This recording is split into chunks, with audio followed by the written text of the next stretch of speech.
first of all, thank you all again for all of the help you've brought to this practice center, this monastery, this community sangha, which you are a part of. So thank you very much for all of your help. And again, asking to, if you can, to continue to help us. If you appreciate what is being done here, and there's a lot more to see if you go on the website and look around, a lot more that we're doing and endeavoring to do, please help us, and thank you. So today we have what I call Mountains and Rivers, and we put the date after it. So Mountains and Rivers is just, you ask questions, you bring this direction, any of you, what it is that you want to know about, and I'll try to respond in a way that will be helpful to you, again, hopefully. So, what do you have? Go ahead, Jason. I'm bowing. Not everybody is going to get on this path. They're not. How do we function relatively as far as kindness goes, knowing that not everyone really wants to be doing this, bowing? The first word that comes up for me is just receive.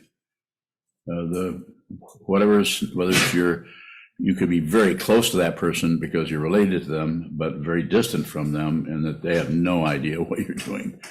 And all they have are their preconceptions about what you're doing. Do not explain anything.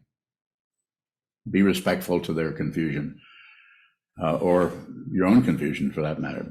Just meet them right where they're at in that. If they ask questions about it, then we're all about helping people or telling people more about what this practice is about, but no sales pitch, no promotion of anything. Do not promote anything towards someone based on your feeling that, well, if they just meditated, that would maybe help them. Don't speculate on anything. If you train your mind to see clearly, so you stop, what do I want to say? The only thing that comes up is stop dumping on people. Stop taking your emotions and putting them on others. Blame. Anything like that. At all, if you can. You might need a tremendous amount of mind training just to stop pointing the finger, either this direction or this direction. That takes awareness, and some people are not going to do that. To them, this might look like turning into a vegetable or wasting your time when you could be doing something constructive. Why waste your time doing that when you could be studying archaeology or history, or all valid things to do, of course. But the spiritual path is not mundane. It has mundane aspects that are very, very definite. More? I'm wondering about going out towards people with just relative kindness. To actually, do you ever move towards somebody to just gesture? Always. But it's situational. The more you train your mind to receive situations, starting with your own mind, because it's very difficult to do meditation in action, even though it's talked about a lot. The meditation that needs to be done is within, because the within and the without are not separate. They just look like it, and they will look like it for a long time until you, someday, some afternoon, some evening in June, you will see that what is there and what is here are not two different things. But that will not occur by thinking about it,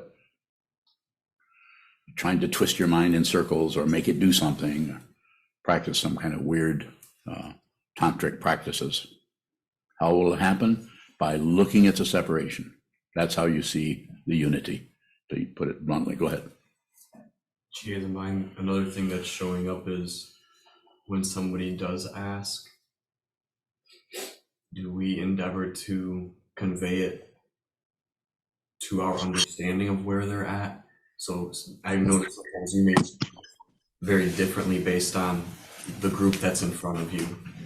And I'm wondering about relating to people's questions about what we are doing or what meditation practice is, if there's a way to skillfully relate to their understanding. Let's just simplify that question.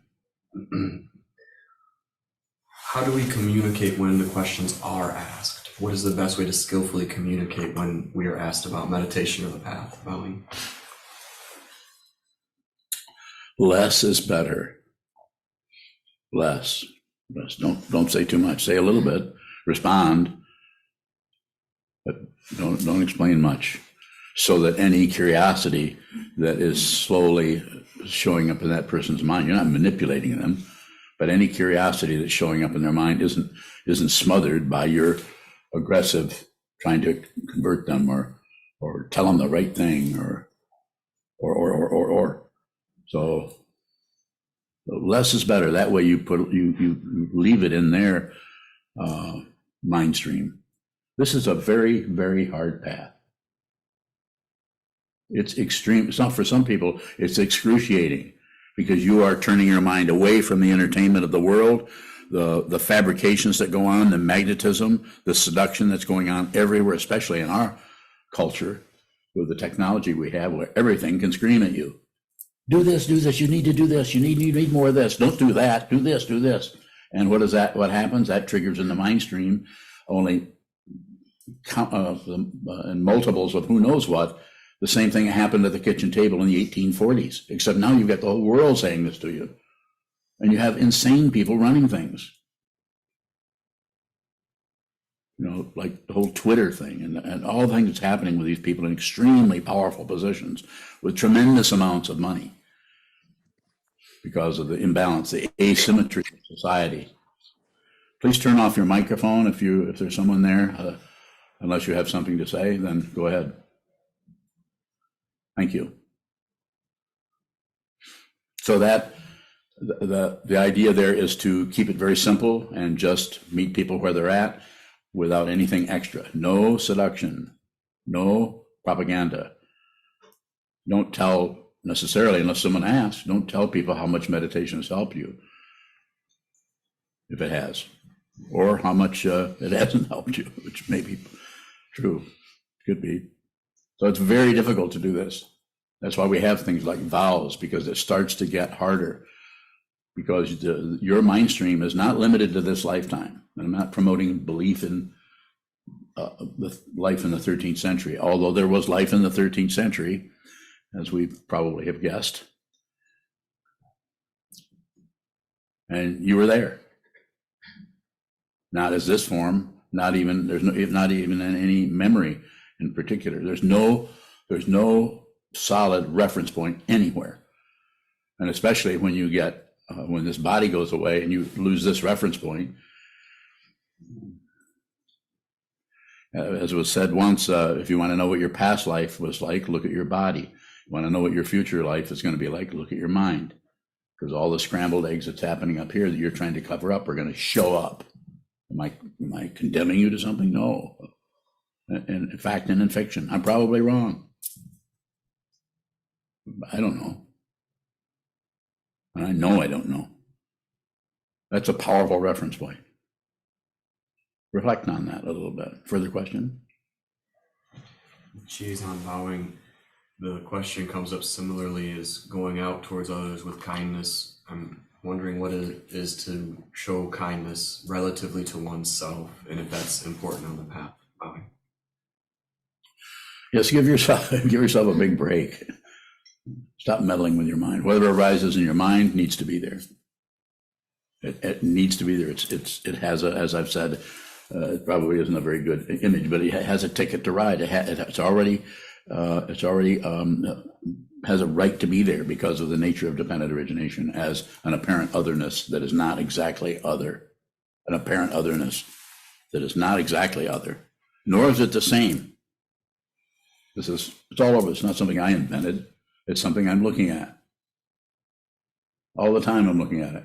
You can see that. If you're interested, face the wall. If you're interested, I'm not saying there aren't other formulas for this, but the only one that I know is the three jewels: the Buddha, the Dharma, the Sangha, the teacher, the teaching, the community, and train the mind. Sit down, hold still, and watch what moves in the mind so that you can see what it is. You can see firsthand what the Buddha said was life is suffering, difficulty, challenge, dissatisfaction, pain, discomfort, worry, anxiety, depression, and all the other words we've invented to cover the different facets of suffering and pain. you. Sir? Shadow bowing. There are some forms that we're asked to do when we practice here. I'm thinking things like when we face out, you'd like us to sit in cosmic mudra. Yes. Or we wear black. What's the intention of having that uniformity? Have some uniformity so those people who come in here for the first time see that this isn't a place for you to experiment with your creativity. You don't come in and say, well, I'm going to sit like, how was it that Eric sat that one day at a mudra? It was like this, like two eyeballs and then a little platform, or like a kitchen table shaped thing. And then there was a person on each end of the table. Am I mocking you? Okay, good. He said I wasn't mocking you, so it's a teaching. So was that incorrect? No, it's not. It's just not uniform. It's too out of uniformity. If we all did this, and I could do this, I mean, 3 weeks from now, I might say, the order of immediate light, this is your cosmic mudra from now on. You will sit like this. That's possible. Unlikely, but possible. So we do it left over right with the thumb slightly touching. If you notice the carved Buddha up here is the other way around, right over left, because that Buddha is acting. This Buddha is meditating.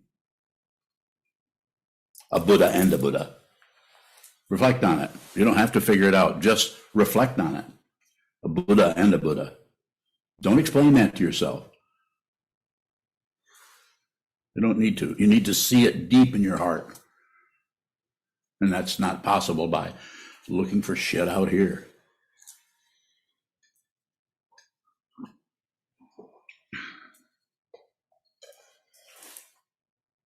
More.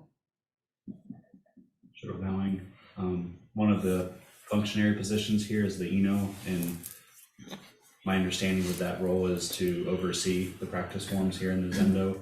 And an area where I've been confused continually is when someone does step outside of those visual forms. Mm-hmm. Is it a correction to nudge someone back towards that when they are doing something different? Very good question, and it's so, as you hear me say over and over again, it's very situational.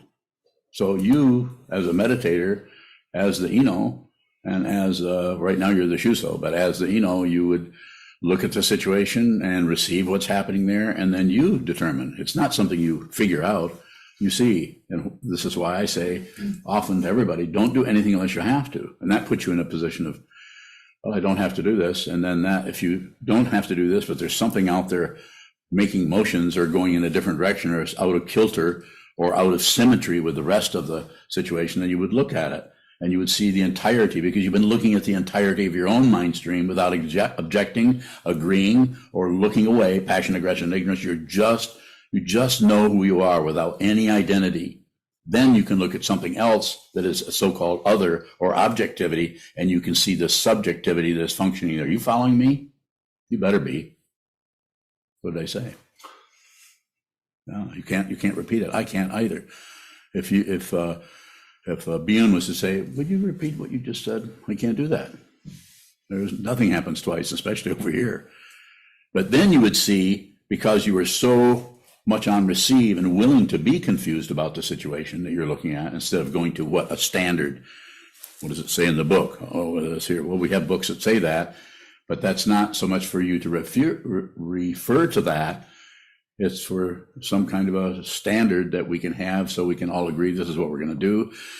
When we see someone stepping outside of that, look at it closely, and you'll be able to tell whether this person is ready to receive you coming up and saying, so you actually don't sit like this, even though this, you actually sit like this, or you can sit like this. If you're facing out, sit this way.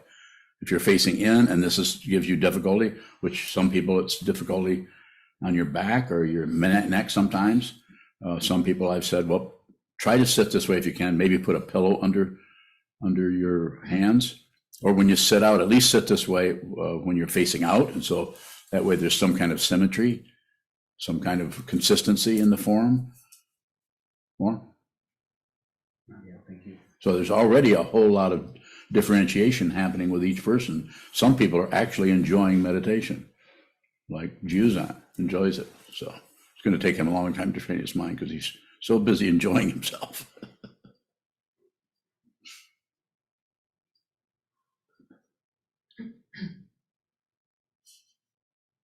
Don't raise your eyebrows to me. Any more on that? Not yet. I would say that in those situations, is it important to look at our intention for communicating that? It is. So if you're functioning as the or the person who's basically in charge of all of this, it would be just to see do you have to do that right now? Is this person is facing out when everyone is facing in?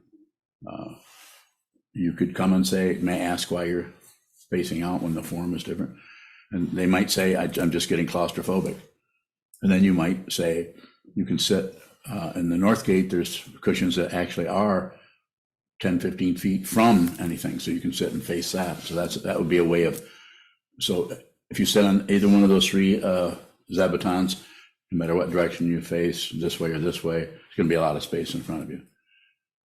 So am I getting close to what you're looking at? So the situation, your intention is to fundamentally help the person, not just correct them, not just to get them to fall in line.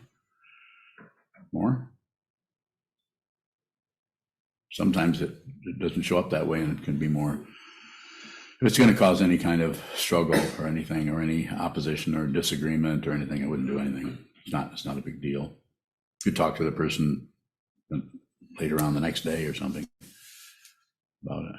Did I misunderstand what you were looking for? Okay.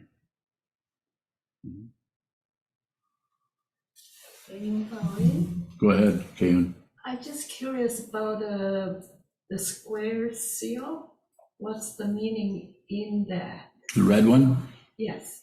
That just those are seal script in that come out of Mandarin and into the Japanese understanding of it, I guess. I'm not sure the source of seal script, but I think it originated in China.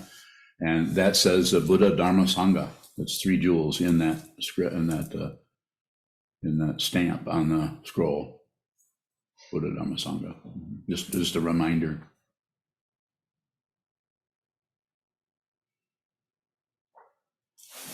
Gyoguro bowing. You said whatever arises in your mind has a ticket to ride. It needs to be there. Yes. So we might change some habits. Like we might stop eating so much sugar or try to make a change. Good idea. There. Very good idea. Is that a way of kind of telling me what to do? Oh, I was going to thank you for it. Oh. But if you didn't intend that, then I guess I'm on my own. I'll have to stop eating sugar without your recommendation. Did I stop you from asking a question? No, I'm still going to ask it. Go for it. So how is making a change in our mind different from trying to make that change, different from making a change in our physical habit or behavior? So the mind is, as you know, is much more squishy, and it's all over the place. And especially for someone like you, and it's just like you can't find that reference point. Is that correct? But you can find the body. The body's here. Here are your knees. Here's your head and shoulders. Sit down, hold still, sit symmetrical, and notice the asymmetry of the mind going everywhere through contrast, not through right and wrong. Just notice the contrast of it. It's daydreaming. This is why I don't teach something I was trained to do and taught for decades is a shamatha vipassana, or resting in tranquility and panoramic awareness as separate forms. So what was your question? Gyoguro bowing. If we have a constantly recurring thought as a habit pattern, Yes. should we meddle with that at all? Just observe it. As a general recommendation for the way your question is showing up, just watch what's happening. Just observe, just like watching a movie, watching a dream. It comes and goes. This shows up. It gets larger, gets smaller, gets more aggressive. It starts to back off. Gets more entangled in some kind of passion, aggression, and ignorance. Something you want to blame or judge or evaluate or grasp onto or push away. Just watch the functionality of the mind stream as it shows up as thoughts, emotions, memories, beliefs, opinions, and so on. More? Dr. Bowing, is there any time when that observation would be strengthening that habit pattern?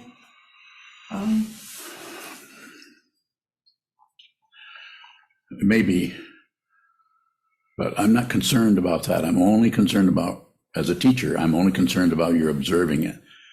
So if the emphasis is on on being aware of what's getting stronger, getting weaker, it's awareness. Outcomes are not important. That's why it's the intention to see the truth, and that truth for you personally may take you through a forest of otherness, some kind of a passage that is just full of all of that strengthening the ego, getting stronger, and seeing what the ego is doing in that way. Just watch, just observe, just see. Let it get stronger. It's unreal. The important thing to see is that it is unreal. Because if you think it needs to be gotten rid of or transcended, to use the fancy word, or gone beyond, or all of that, I've even used that myself. But you got to talk about it somehow. But it's important to see it, be aware of the craziness of the ego, the dynamics of passion, aggression, ignorance, demanding something, thinking you've got a right to do this because of some story about how you didn't get what you deserved. Or more? Plenty of room for questions there, please. Dr. Bowing, if mind and body aren't separate, how is it that we treat working with them so differently? We work with them that way until we see they're not different. We have to start somewhere, so we start with the body. You can't just, not that I'm saying you can't, you could just train your mind. You wouldn't have to meditate. Some people even claim that if you just see what this is. Some people teach, just see what this is. You don't have to meditate at all. I disagree. I think it's necessary to sit still. But then there may be people who are in different frequency than I know about. Go ahead. Or I should say, go ahead, not go ahead. Pardon me. Further questions? Thank you. You're good? Okay, you're good with that? Zamba, Yes, for something like a deep-seated habit or hook, yes. does it need to come up into some kind of conceptual phenomena to be seen and worked through? Can you get closer to an example? It might be it could be any habit that you don't see. Mm-hmm. It's just you just subconsciously doing it. Okay. Might not be particularly helpful, but you're unaware. Does it have to show up as some kind of scenario or any kind of mental phenomena before it's seen and worked with?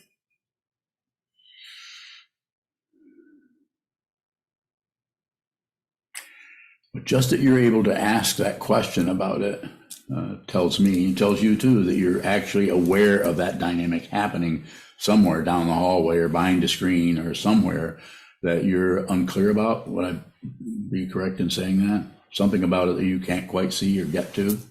That's still awareness. And so I would say, rather than say, yes, you have to see that, I kind of agree with what you're saying. I would say keep looking at it, because it's not so much the phenomena that is happening in the mind stream. It's the unexamined or just taken for granted identity that there's someone who can see anything. There isn't anyone. That's why they call it a cosmic joke, because when you see it, you realize you've been hooked or hoodwinked or cajoled into believing there was some kind of a being here just because we have hands, we have nose, tongue, body, mind. All these senses are saying me, and me and my stuff and my ideas and where my feet are taking me, where I'm not going there. I'm going to do this and I'm not doing that. I'll do this, but I'm not putting up with that. And so we have this constant comment going on in our mind stream about stuff, things, thoughts, lampshades, snow shovels. We have a constant comment going on about the otherness. And it is the fundamental thing is not so much finding, like what Gyokudo's asking about or what you're asking about, is finding that it's the intention to see it.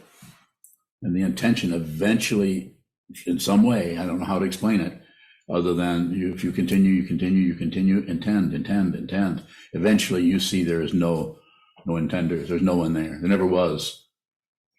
There's no solid being who's doing anything. Did I get close to what you were looking for? Or do you have a further? Sokuzan, maybe to elaborate on the practice experience. Okay. It seems like sometimes we may see things that we didn't know or habits that we didn't know Yes. about ourselves, and Yes. however that's worked through, but you know that probably there's more, and you don't even have any idea what that might be, but you probably are things that you are ignoring that you're unaware of without any content. Yes, I hear you. What's the question? So I think it's about trusting the practice. We're just looking without any, conceptual awareness of what that might be. Is that still? Let's go with that. Yeah. You don't need the otherness. Is that the magnetism, the seduction is that you can figure this out, that you can eventually see what you've been ignoring. Because what does that do? That validates the polarity. It's by having something that you're looking for, something, some idea, which you explained very clearly. By having that, it keeps that pull going, so that it validates the one who's looking. It keeps that going because it's like a cat looking for a mouse. The cat feels like a cat.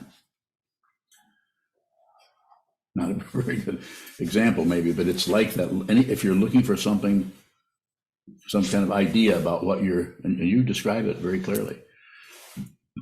That's close enough. You don't have to get any closer than that. Just return to this. Return to this body, return to these senses, return to this mind, return. Manipulate. Don't manipulate anything.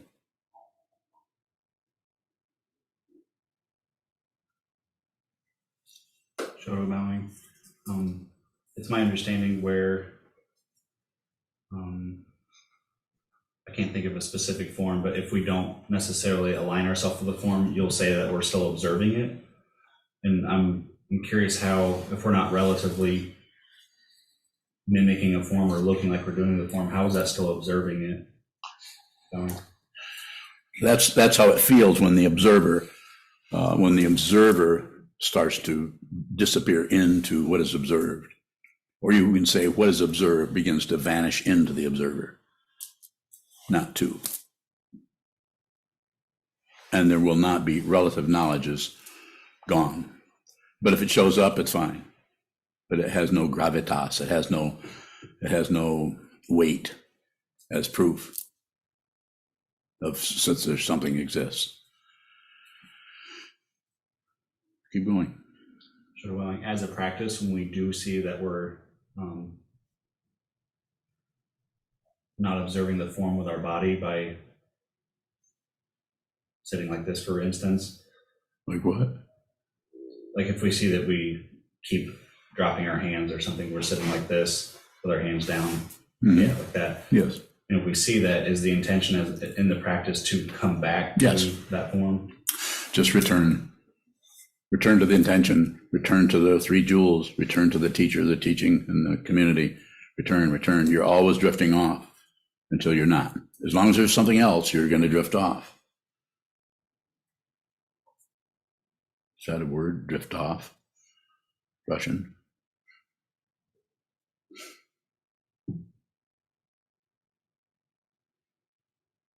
I'm serious. Are you?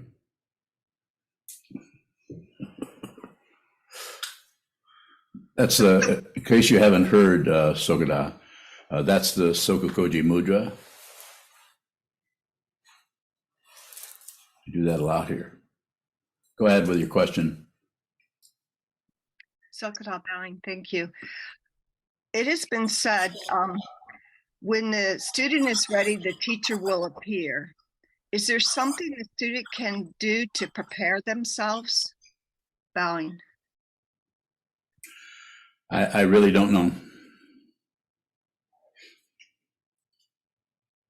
What is it you fundamentally want to know? I understand your question, but if you tell me what it is that brought up the question, maybe we could address that. Sokuzan bowing. It was recently asked to me, and before I met my teacher, whom I believe is you, I spend a lot of time yearning for a teacher. Yes. And now it feels more like it just has to happen.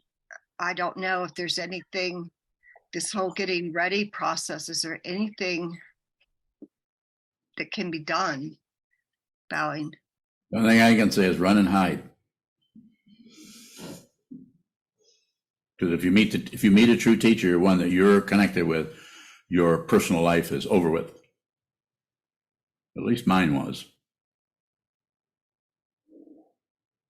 I don't mean you're going to end of your life. You know what I mean? I just mean that you're going to be, you're going to hear these words, and they're going to resonate with you in some way that will bring you into the Dharma, into the practice, onto the spiritual path. It doesn't mean you'll leave the mundane path of going to the grocery store or having a partner or owning a dog or anything. We're even here. This is a monastery, not on a mountaintop, not in the Himalaya, but here in a relatively unknown place. Are we in the Midwest? Or they call it the Midwest, but it's not very west. It's more mid-east, isn't it? It's not Midwest. Midwest is in Indiana.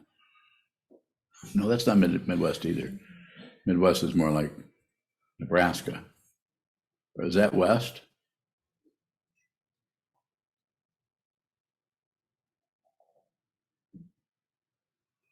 Okay, enough time spent on that. Let's get back to, where were we? The Midwest. So you can't, I don't know, I follow your question a little bit, but I don't know how you can prepare to do that other than study the Dharma. There are lots of teachers, and so don't do anything unless you have to. I say this about precepts. Don't do this. Don't receive precepts unless you have to do it, because it's difficult.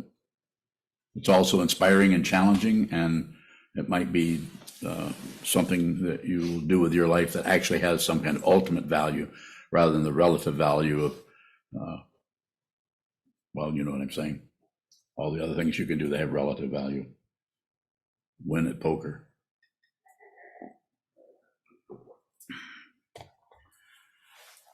Build a garage. Yes. A question from Naveed.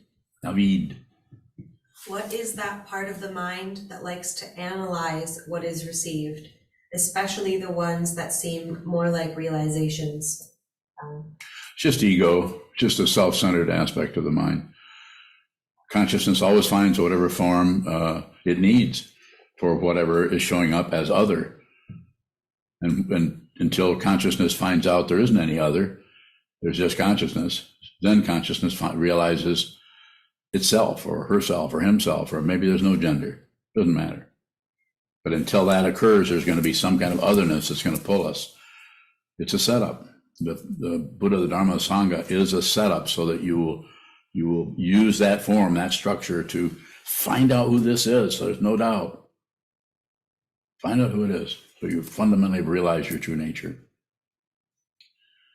So the ego mind is going to want to take that and crunch it in some way to kind of squeeze some kind of success or some kind of happiness or realization out of it.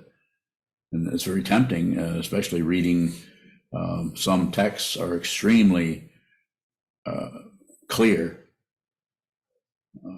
but they are still concepts about the realization, not the actual realization. So I'm not sure if I'm getting close to what Naveed, what you're asking about. When you say, what is it? It's just an aspect of the mind that wants something. Second noble truth, desire, wanting something else. I'm saying, and other teachers have said before I got here, what you're looking for, you're looking at. There isn't anything that you're separate from. Ultimately, you have to see it. If you see it, suddenly this doesn't mean your body becomes unimportant and you stop eating and you're just some kind of enlightened corpse or something. No, you're even more engaged with everything because you realize that you actually can touch your heart. You can touch your heartbeat. I don't mean to be romantic here. It's not about romance. It's about just about the truth. In relative reality, you actually see this as not separate from you. This doesn't mean that you won't have a lot of thoughts about it, but to use another relative example, the awareness is in the driver's seat. You lead your life with your awareness. You don't have no idea where you're going, but you don't need to because there isn't anything else. That doesn't mean that you've kicked out the thinking process. It just may not have a hold of the controls. It's there, and if you need that, it's available. It's dependently arisen, and it finds its own dynamic. It finds its own form. If I don't remember much of anything, but if I need to refer to something, it shows up. I don't have to think about, if I do that, I just don't do that, but I know of. Sir? Shadow bowing. Once we're made aware of a form, are we always observing it regardless of how it shows up? Give me an example. Shadow bowing. I'm thinking of the 2:30 sit in the afternoon where we might only make it to a handful of those. And like when we're doing something else or going to work, is that still observing that 2:30 sit? Yes, that's very good. That's a good question. Whether you go to, if a form is set up, and this is in a monastery, so it's a little different, but even in your home, say you've decided, and which I highly encourage, set up a time, write it down. I meditate every day from 7 o'clock to 8 o'clock. To go into success and failure about that, you're asking for more circles. You actually fuel the ego by failing, and you fuel the ego by succeeding. So it's about observing the form. Set it up. There's the form, and then you are aware of when you can do it and when you can't do it. And sometimes not being able to do it, just you don't feel like it. You should be respectful of that in your mind stream. Not force discipline on yourself as some kind of accomplishment mentality. This is misunderstood everywhere, especially with meditation teachers. Not all of them, but like you have to make yourself some kind of discipline, some kind of macho pushing yourself into it, or it's some kind of failure if you didn't do it. There is no failure. There is no success. These are relative words, and this is a spiritual path. Yes. Shadow bowing. Is there a difference between observing a form and aligning ourselves with a form? Oh, the words you're using, it's a little more sophisticated. I'm aligning myself with the form. A little bit more of a possibility of fooling yourself just slightly. But the teaching person isn't necessarily going to correct you on that. You need to see that. Aligning is about, I am going to align myself with this form. So that might work to some extent. But also it provides a place where you can actually see that you're ignoring the form. You're not observing the form. Observing the form doesn't mean you do it. It's just that you're very aware that there's a form and you are doing something else. That's awareness. That's not failure. You have to be respectful to your ego, your craziness, to your option to want something else. You actually get an introduction to the Four Noble Truths in your life every moment of every day. Go ahead. Are you saying that we could actually be relatively successfully doing the form every day and actually ignoring it? You could, yes. Well said. But that's also awareness. You can't find a reference point for the awareness. It does not show up. The awareness doesn't have, ultimately the awareness doesn't have, the truth of it is there isn't anything.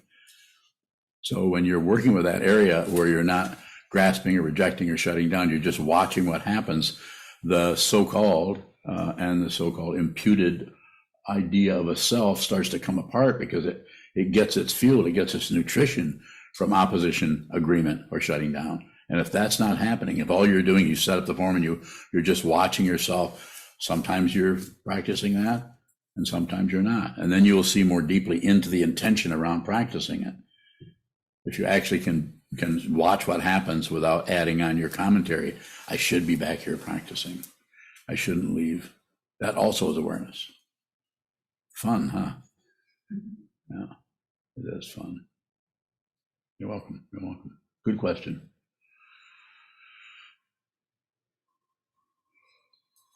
Go on. What does it mean to be on a spiritual path? So spiritual path would be my understanding and the way I use those words is you're on a path to intend to see what is true, what is fundamentally true about being a living being with other apparent living beings. What is fundamentally true about that? And in 2 words, I can say, you see that you're not separate, and spoken in just a mundane way. But the path to that might be full of all kinds of difficulty, sinkholes and crags and dark spaces and intense fear. More? No, thank you. Does that work? Yeah. Okay. It doesn't have to be Buddhism. Buddhism is a way.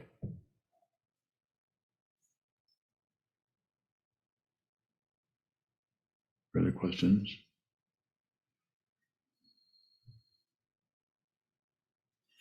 I would say Bowing, you teach don't do anything unless you have to. Yes. Can that turn into ignoring?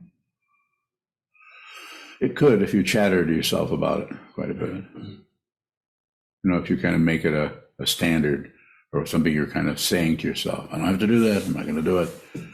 Kind of, it goes too far. You're looking at something that is magnetizing you. You can use that a little bit. It might help your understanding of the impulsiveness to try to fill up the space with activity. You don't have to clean house, don't clean house. But if the place gets pretty crusty, you might want to clean house. It's kind of a dumb example, but it's like that. It's not meant to be an accomplishment. Boy, when I stop doing anything that I get all kinds of free time. I mean, you can use it lots of ways. The politics of experience are just rife with opposition, polarity, warfare, success, failure, and all those stories.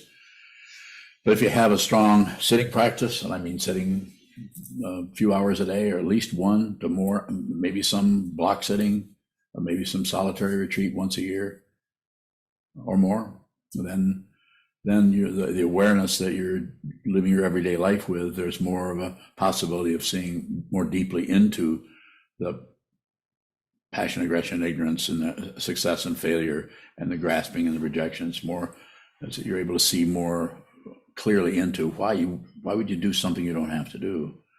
You don't have to do that. So becomes kind of a filler, so that you feel more like you exist because you have an activity more.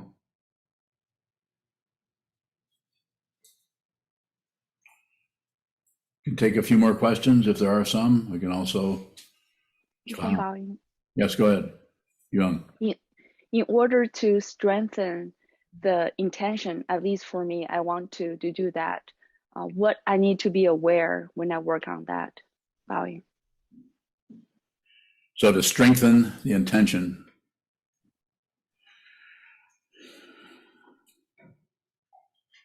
the way that helped me to strengthen the intention when I began practicing was to return to the teacher, the teaching, and the community. Just return, even though the community was very difficult. Teacher was difficult enough because he was not available, so I couldn't ask him questions. That's one of the reasons I make myself as available as possible to someone who wants to ask questions. So I would say continue to do that, return. You don't have to formally receive vows to say, you could say it several ways. I take refuge in the Buddha, the Dharma, and the Sangha, one at a time. You can do prostration, you can just bow. I think that helps because it's actual words that you're saying. And then if you're doing it with a body gesture, that way the body and the mind are, to use the word that was used recently, aligned, or at least not too contradictory. Could be somewhat contradictory, and you might think you're worshiping or bowing to something, and you're not. If you're bowing to anything, you're bowing to your own Buddha nature, your own enlightened nature. So maybe that kind of a repetition would help keep you more aligned, I guess. I think it's so different with each person to give some kind of general thing. This is I don't know. It certainly helped me to do that back in many years ago. To return to the Buddha, return to the Dharma, return to the Sangha. Take refuge in the Buddha, refuge in the Dharma, refuge in the Sangha, refuge in the teacher. It doesn't mean you're believing in anything. You're just going to refuge you're a refugee from a materialistic society. At the same time, you're still going to the store and you're comparing gas prices about what station to go to, because the gas prices, you're still doing that because you're functioning. But that's just so that you can function the way I like to say it, so you can continue to practice. My practice is, this is my practice, doing this right now. Thank you, Yuhong Baoying. I have one more question. Please. In terms of habitual pattern, is that helpful to use external support to work on that, Baoying? What kind of external support are we talking about here? External. For example, to find my own community, which is helpful on this path. Could be other things help me, could be affirmation or other things. So when I use that, how I can respect this path. So Baoying. I would leave it up to you. I mean, if you want my idea, I'm saying, here we have Zoom. This showed up, at the beginning of COVID, or a little bit before then. We're talking to each other, and we've never met face to face, but we have a strong relationship. I have a relationship with everyone who's here somewhat, and they have a relationship with the community. So we're kind of using this technology to create a community. So to me, and this is the way I feel about this, and you may see it differently, and you should go with whatever you think. Don't believe anything I'm saying. But I think that this is your community as far as I'm concerned. If you don't see that, if you feel like this is just someplace you go, you need to go to another Buddhist community, or you're going to find a lot different things happening in the Zendo that's across town in your environment. Not wrong. It might even be better. I'm not sure you're talking about that. You could be talking to a therapist. I leave that up to you. I think maybe you need to talk to a therapist. Sometimes people need that kind of support. We have therapists here. There's 2 people who are fully ordained monks who are therapists in this community that live here. And so that's, we meet people where they're at. And sometimes they're not going to meditate, but they need help. So we try to help them with a way of working with their mind that is fundamentally helpful to them. Not necessarily the spiritual path, but not necessarily the opposite of the spiritual path either. So have I gotten close to what you're looking for? Or do you have a specific thing you want to ask me about, Young? Thank you. I still have the fear of work on the muscles, like physical muscles. I'm afraid to use the same way that I gonna mess up on this path. I think that's my fear. I want to ask Baoying. That you're going to mess up? Yes. No, not possible. That's just ego talking to you. That's just a second noble truth, wanting something else. That's why it's necessary to have a teacher. I don't need to be your teacher. That's up to you. I'm not here marketing myself to anyone. But you're going to need some kind of a reference point of someone that you can, at the very minimum, give the benefit of the doubt to, if not out and out, trust them. It'll start out with giving someone the benefit of doubt, and eventually it's just totally trusting them, that they're not going to abuse you, misuse you, or take advantage of you. It seems that it needs to be there. It certainly was that way for me, and still is in some ways. So all I can say to you is just continue, return to that. We have this structure so that you don't have to travel 3,000 miles or to see the teacher. You can see the teacher on this screen, meet the teacher. I think this is workable to do it this way. I think it's good in person. Wouldn't you say so? Yeah. So the person formerly known as Joyce now is called Keyun. Means jewel cloud. And so, and the person formerly known as Carl, he immediately just left here and left a note that he's never coming back again. It's a terrible thing for him to do. No, I'm joking. He's in Detroit, I think. Is he in Detroit? And his name is his new name, formerly known as Carl, and now is known as Kenzan, or Sword Mountain. Change the name to give just a different way of working with your identity, so you get a new identity. Change of name, change of mark. The change of name is obvious. Another reference point that is we just invented. The teacher invents or gives you. And change of mark is less aggression, more receiving what your world as it is, rather than fighting, changing it, or manipulating it. Thank you, bowing. You're welcome. Question from Jeremy. Jeremy, out west. I don't know. How does the Dharma arise in Shikantaza?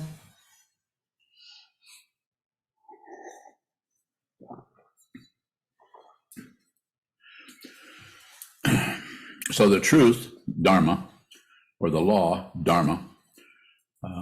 There's the Buddha's Dharma, there's the Dharma of brushing your teeth.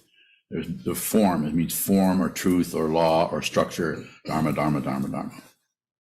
So the Buddha's Dharma, which I presume that's what you're talking about, the Dharma of awakened truth, Buddha, Dharma, awakened truth, arises over and over and over in Shikantaza. Sit down, hold still, receive what's showing up. Don't bite it, don't spit it out, don't turn your head away, just receive whatever shows up in the mind stream. As you're holding the body very still, the mind continues to erupt in forms, ideas, memories. Just receive that. So you're actually, you want to know how it happens? It's just the mind stream. Whatever arises is the Buddha, is the Dharma. But if you do anything with it, if you object to it, agree with it, give it any kind of permission to be other by your opinions, your ideas, your conjunctions, your conclusions, your admonitions, your on and on and on, I could go on. There's all kinds of words. You do anything with it, a hair's breadth deviation will fail to accord with a proper attunement. It's almost like some Virgo said that. Sorry. Shouldn't be using astrological things here.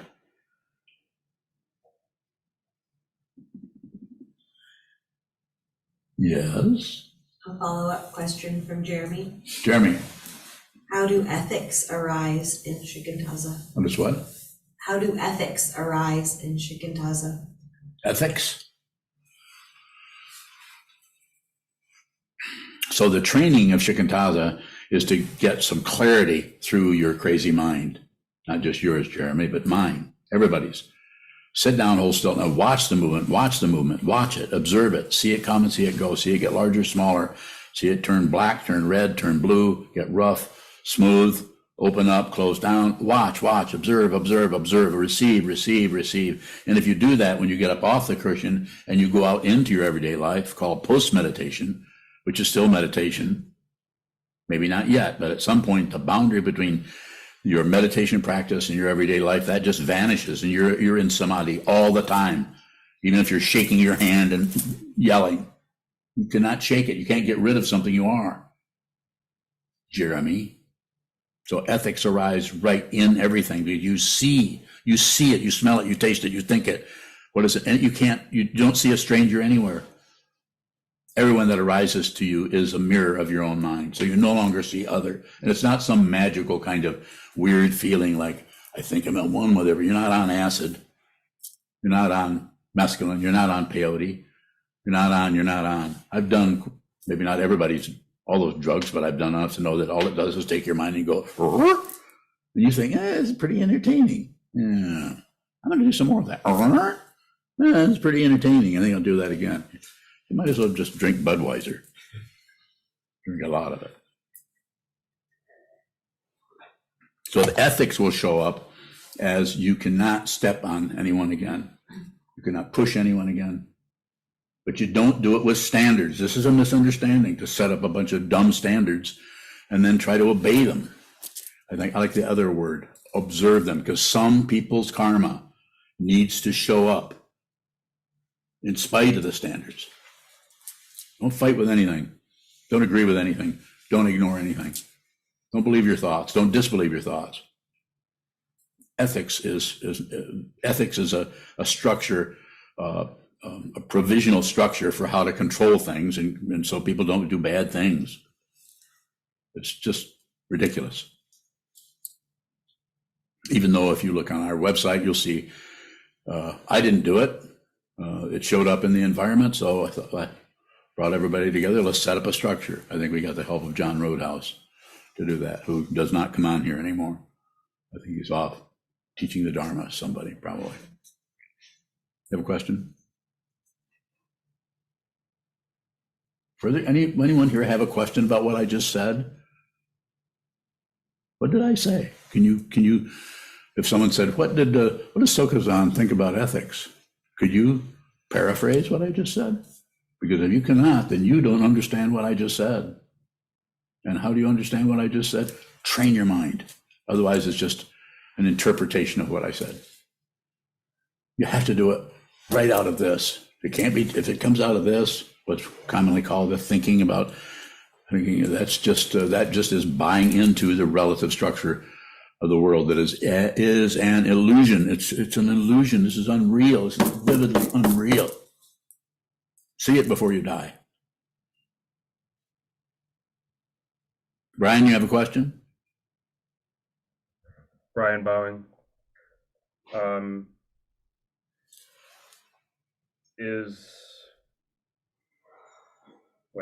right. Is high intelligence required to see what this is? No. Bowing. No, it might get in the way. When I say it gets in the way, that's not going to get in the way. But it can be, because if you're highly gifted with being able to think with construction, with intellect, and with concepts and logic and analysis, if you're very, very born with that kind of gift, then it can become, because it gets so strong, the other aspects of mind don't get the fuel they need. So this is why it's so important. Sitting meditation is so important. Having a teacher is so important, because you can actually think a shield. You can think of having a mental construct around this. There are famous people that are it's obvious this is what they're doing. Not to everyone, because some people just love. There's some particular one I'm thinking of right now, but I probably shouldn't pick on anybody. Really, really gifted. I mean, I'll give them all the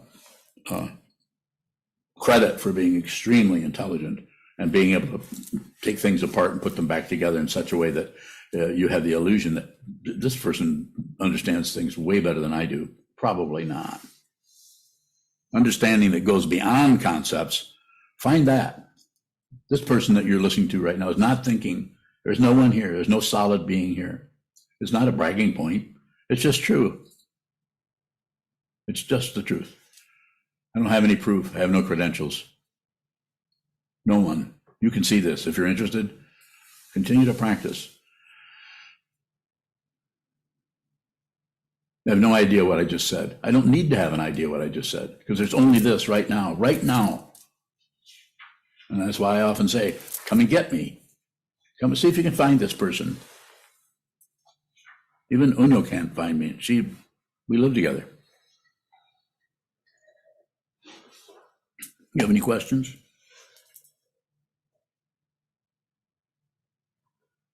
Any other questions in the Zendo? Don't hesitate, please. I won't.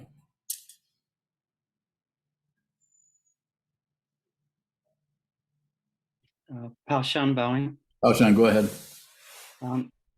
How do we know what the path is if when we don't apply standards to it? Bowing. Well, we have a few standards. Be with all things. Anything that shows up, look at the aggression that goes towards it. And if you can, without being getting into a warfare with yourself, put a tether on it.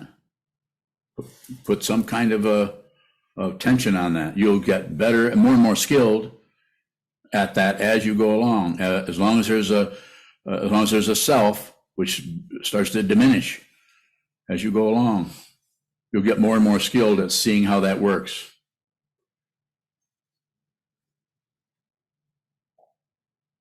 More?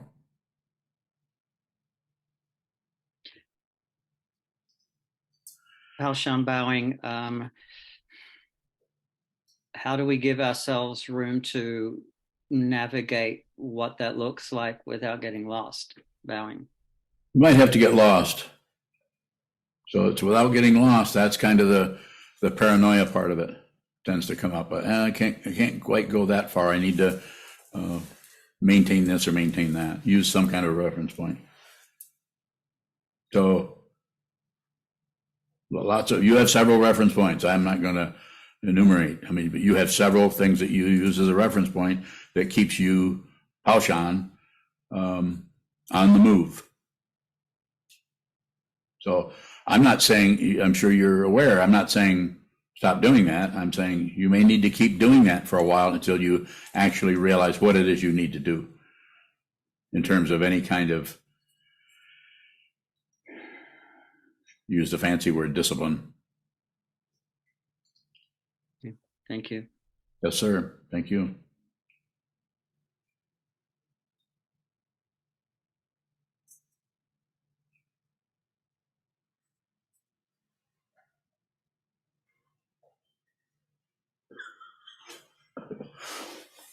Everybody looks so sad.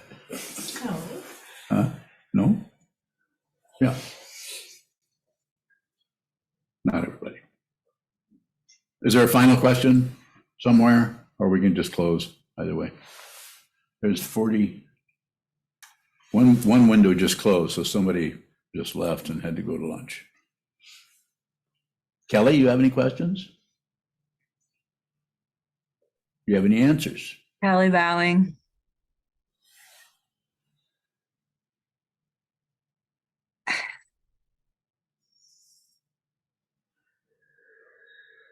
I can see that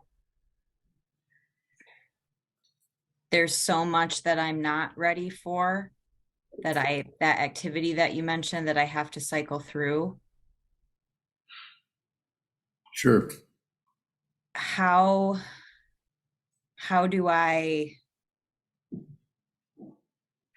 see that and still stay a student?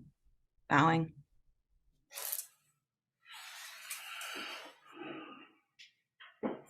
I think just a day at a time, rather than trying to stretch it out and give yourself some kind of a extended security blanket. You don't need one. You're fine. Just keep going. Just return. The returning part is very important. Some people do this by being fully ordained monks and live in the monastery and get up in the morning and do all these forms, practice these forms, sometimes lead the forms, prostrate towards the three jewels. Use your body to do it. Is that, are you ready for that? I don't know. That would be up to you to do that. But there's people on here that I talk to, have been talking to for years, that are not about to come and live in a monastery, let alone receive Jukai or become monks. Not a problem. That's up to you to decide that. That's why these forms are set up in such a way, coming from the Soto Zen approach, Tibetan Buddhist approach, but not locking down on anything. The whole thing could come apart next week and nothing would be here. There's no guarantee of anything. But without all of you, this can't continue. I can't sit up here and teach anything without people who are students. Don't know how else to say it. Maybe I'm not even getting close to what you're asking about. Sent you bowing. I sent you. Annabelle has a question for you. Hi, Annabelle. Go ahead, please. Does melatonin come from the heart or the body? Does it come from the heart? Yeah, or the body? Both. Good question. Comes from the heart and the body. You have another question?